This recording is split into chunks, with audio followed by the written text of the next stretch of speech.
안녕하세요. 오늘 욥기 10장 무슨 까닭으로 라고 하는 제목을 가지고 또 여러분들과 잠깐 말씀의 시간을 나누려고 합니다. 오늘의 말씀 너겟이 10장 2절 말씀인데요. 내가 하나님께 아뢰오리니 나를 정죄하지 마시옵고 무슨 까닭으로 나와 더불어 변론하시는지 내게 알게 하옵소서. 이제 본격적으로 지난주에 말씀드린 것처럼 하나님께서 하나님의 위엄, 하나님의 두려움의 막대기를 거두어 가시면 제가 하나님 앞에 두려움 없이 말하리라 이렇게 이야기한 거잖아요. 그래서 공식적인 법정 소송의 어떤 형식을 빌어서 하나님 앞에 나아가는 것이 이게 욥의 어떤 불평이나 원망이나 어떤 하나님께 향한 어떤 대항이라기보다는 욥의 새로운 언어다. 그러니까는 기존에는 도대체 생각할 수 없는 상황에서 그러한 경건의 모습, 어떻게 보면 불경건한 그런 모습 속에서 하나님 앞에 나아갈 수밖에 없었던. 왜? 기존의 언어들은 욥의 이런 심정과 욥의 상황을 설명할 수 없거든요. 이게 이제 시편의 탄식시와 이제 욥기의 탄식시를 이제 비교하면은 우리가 많이 발견하게 되는데 거의 시편의 어떤 탄식시에서 나타나는 애탄과 또 하나님 앞에 그 간절한 어떤 그런 바람을 아뢰는 것은 비슷해요. 그럼에도 불구하고 욥은 한 단계 더 나아가는 모습이 욥기의 탄식시거든요. 그 한 단계 더 나아간다고 하는 건 뭐냐면 대부분의 시편의 탄식시는 하나님 앞에 회개를 고백하거든요. 결국은 자기의 죄성이나 아니면 자기의 연약함이나 그 다음에 우리가 오늘날 기도하는 것처럼 알고도 지은 죄 모르고도 지은 죄. 그런데 욥은 그런 어떤 고백이나 인간의 연약함보다는 계속해서 그 연약함을 충분히 알면서도 그럼에도 불구하고 하나님 앞에 계속해서 불굴의 용기로 하나님 앞에 아뢰는 장면이거든요. 이거를 신인 법정 소송이라는 형식을 빌어서 이제 나아가는 거를 이제 우리가 보고 있는 겁니다. 여기에서 오늘 말씀 너겟 2절에서 무슨 까닭으로 나와 더불어 변론하시는지 내가 하나님께 아뢰오니 나를 정죄하지 마시옵고 그 무슨 까닭으로 나와 더불어 변론하시는지 내게 알게 하옵소서라고 이야기하는 장면에서 지금 욥의 상황을 알려주는 두 가지 정보가 있는데 첫 번째는 나를 정죄하지 마시옵고 이게 이제 시편의 탄식시와 다른 점이라는 거예요.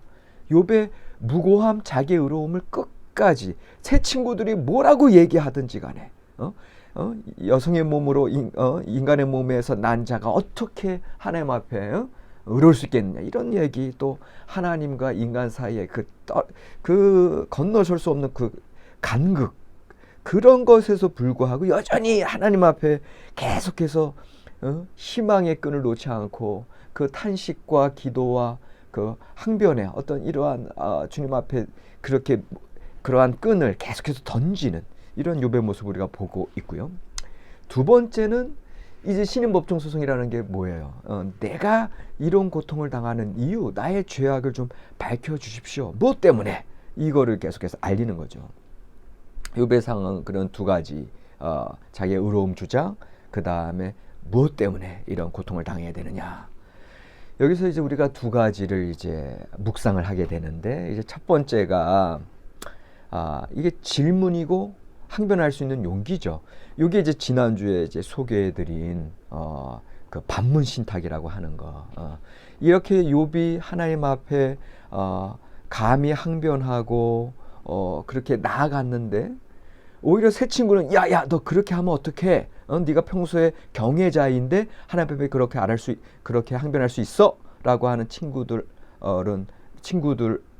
욥은 항변하는 모습과 그런데 하나님께서는 나중에 누구의 편을 들어주세요? 욥의 손을 들어주신단 말이죠. 그러니까는 오히려 이 항변할 수 있는 용기 이를 하나님께서 반문신탁으로 내가 땅에 기초를 놓을 때 네가 어디 있었느냐 이렇게 말씀하시는 것 자체가 욥에게 계속해서 질문을 통해서 답을 하시는 장면이거든요. 마치 이제 앞으로도 말씀드리겠지만 옛날 소크라테스의 디알렉틱, 제자들과 질문하고 답변 듣고 또 통합된 결론에 이르고, 이러한 과정을 욥기 전체에서 우리가 볼 수 있는 거거든요. 이거를 이제 우리가 묵상하면서 그렇지, 사실 우리가 지난주에 반문 신탁할 때도 얘기했지만 예레미야나 모세나 요나나 하나님의 위대한 사람들은 오히려 이런 항변하고 하나님의 정의를 물을 때 하나님께서 그들에게 질문으로 대답하시면서 그들을 더 위대한 사명의 길로 이끌었다라고 하는 거, 요거를 이제 우리가 좀 이제 앞으로 쭉 보게 될 거고요. 이제 두 번째 묵상할 수 있는 건 뭐냐면, 사실은 무슨 까닭으로 욥이 지금 하나님 앞에 질문하는데, 우리는 독자잖아요. 이미 1, 2장을 읽었잖아요. 우리는 전지적 작가 시점에서 그 이유를 알고 있죠. 욥이 왜 고통을 당하는지. 천상회의에서 일어난 일, 하나님과 사단 사이의 내기, 그것을 알고 있는 우리는 사실 어떻게 보면 욥이 만약에 그 사실을 알았다면 욥이 얼마나 아연실색할 일이냐. 도리어 욥은 너무나 의로워서 고난을 받은 격이잖아요. 그런데 여러분들, 사실 욥이 무슨 까닭으로 지금 하나님께 아뢰고 있지만, 나중에 하나님께서 폭풍우 신원설에서 그 까닭을 알려주십니까? 안 알려주신단 말이에요. 그러니까는 이미 이제 이 욥은 이제 우리가 오늘 10장을 보고 있는데 9장에서 하나님께서 욥을 까닭 없이 고통을 주시고 있다고 이제 말한 바가 있고요. 이제 17, 18절에서 그가 폭풍으로 나를 치시고 까닭 없이 내 상처를 깊게 하시며 나를 숨쉬지 못하게 하시며 괴로움을 내게 채우시는구나.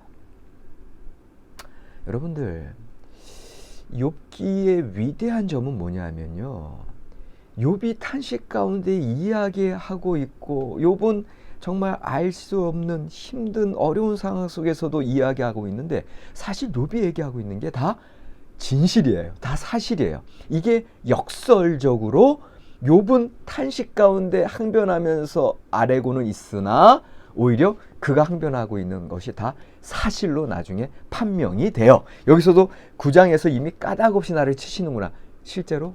그리고 이제 10장에서 물론 이제 신의 법정 소송을 통해서 무슨 까닭으로 나를 이렇게 힘드시게 하십니까? 라고 질문하지만, 사실은 어떻게 보면 까닭 없이 인간의 고통이 일어난다.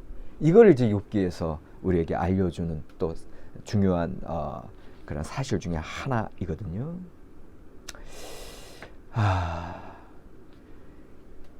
여러분들, 욥기는 어떻게 보면 열린 결말, 심지어 하나님께서도 분명하게 까닭을 설명해 주시지 않고 대신에 하나님의 창조 질서를 열어 보여주시는 거란 말이죠. 그러니까는 참 그 욥기 28장을 나중에 이제 우리가 지혜 시를 또 묵상하겠지만, 지혜의 길을 알 수 있느냐? 이 세상의 존재로서는 아무도 알 수 없다. 오직 하나님께서만 그 지혜의 길을 아신다. 이게 이제 욥기에서 얘기하는 또 포인트 중에 하나인데, 자, 여기서 제가 이제 여러분들과 더불어 함께 신학 이야기를 나누고 싶은 건 뭐냐면, 욥은 지금 무슨 까닭으로 신인 법정 소송을 통해서 뭔가 왜 이 일이 일어났는지 내 중심적으로 해석하려고 하고요.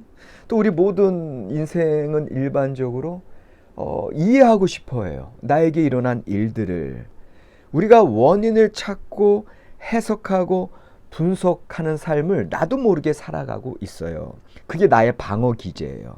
왜냐하면 해석이 안 되면 내가 살 수 없으니까. 그러나 욥기는 때로는 해석이 안 된 상태로 살아가야 할 때가 있음을 알려주는 겁니다. 어떻게 보면 무언가를 설명하려고 하고 분석하려고 하는 것 자체가 내 중심적인 세계를 구축하려고 하는, 어떻게 보면 나의 교만일 수가 있고요. 어떻게 보면 선악과를 내가 따먹으려고 하는, 선악을 분별하려고 하는 그러한 우리의 헛된 노력일 수도 있겠다. 이거를 이제 욥기를 묵상하면서 우리가 알게 됩니다. 저 자신도 늘 삶 속에, 아무래도 이제 저는 성경을 해석하는 사람이니까 무슨 뭐 사회적으로 무슨 일들이 일어나고 또 개인적으로도 뭐 일상사 가운데 무슨 일이 일어나면 제가 나름대로 해석을 하고 분석을 해요. 그러면 옆에 듣고 있던 아내가 또 자의적으로 자기중심으로 해석한다고 이제 핀잔을 하는 경우도 많거든요. 근데 사실은 객관적으로 우리가 어떠한 사태를 보게 되면 여러 가지 요소들이 있죠. 우리가 거기에 대해서 나름대로 분석을 하죠.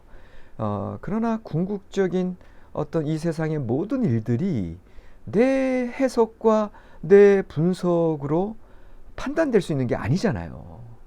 여전히 나는 모르고 있음을 아는 게 중요하다.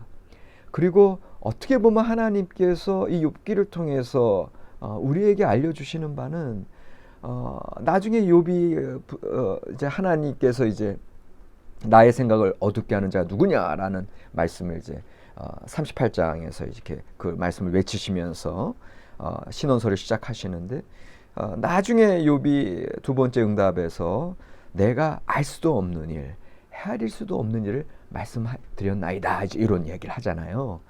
그러니까 그만큼 이제는 나의 중심의 어떤 해석에 대해서 일단 하나님의 뜻에 모든 걸 내어 맡기고 여전히 이해할 수 없고 무슨 까닭으로인지 알 수 없는 상황 속에서 오직 하나님만을 바라보고 나아가는 모습을 우리는 욥기에서 발견하게 됩니다. 오늘 우리의 삶 속에서 설명이 안 되는 상황, 그럼에도 불구하고 우리는 여전히 살아가야 하는 것, 그게 우리의 인생살이입니다. 사실 엉뚱한 해석보다는 상황을 있는 그대로 수용하고 살아가는 게 더 중요한 것이 아니겠느냐.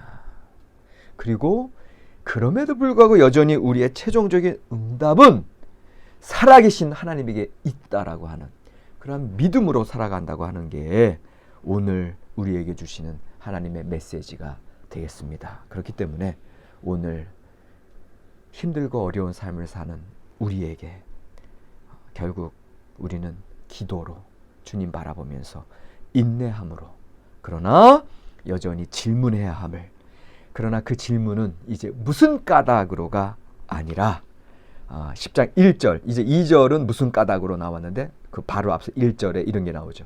내 영혼이 살기에 곤비하니 내 불평을 토로하고 내 마음이 괴로운 대로 말하리라. 자, 여기서 하나님께 불평하고 불신앙적인 그런 모습을 얘기하는 게 아니라 내 마음이 괴로운 대로, 이거 뭐예요? 솔직하게, 정직하게, 하나님 무슨 까닭으로 이렇게 제가 살아가는지, 이런 어려움 당하는지 모르겠으나 제 마음에 괴로운 대로 제가 말씀드립니다. 이거 뭐예요? 인내하는 모습이에요. 하나님, 살아계신 하나님을 끝까지 붙드는 모습이에요. 이해할 수 없고 당장에는 내가 분노와 억울함으로 어찌할 수 없는 상황임에도 불구하고 제가 제 마음에 괴로운 대로 주님 앞에 말하겠습니다. 뭐예요? 계속 하나님과 교통하겠습니다. 기도하겠습니다. 주님 믿음으로 나아가겠습니다. 이런 고백이 오늘 저와 여러분들 가운데 있기를 바랍니다. 고맙습니다.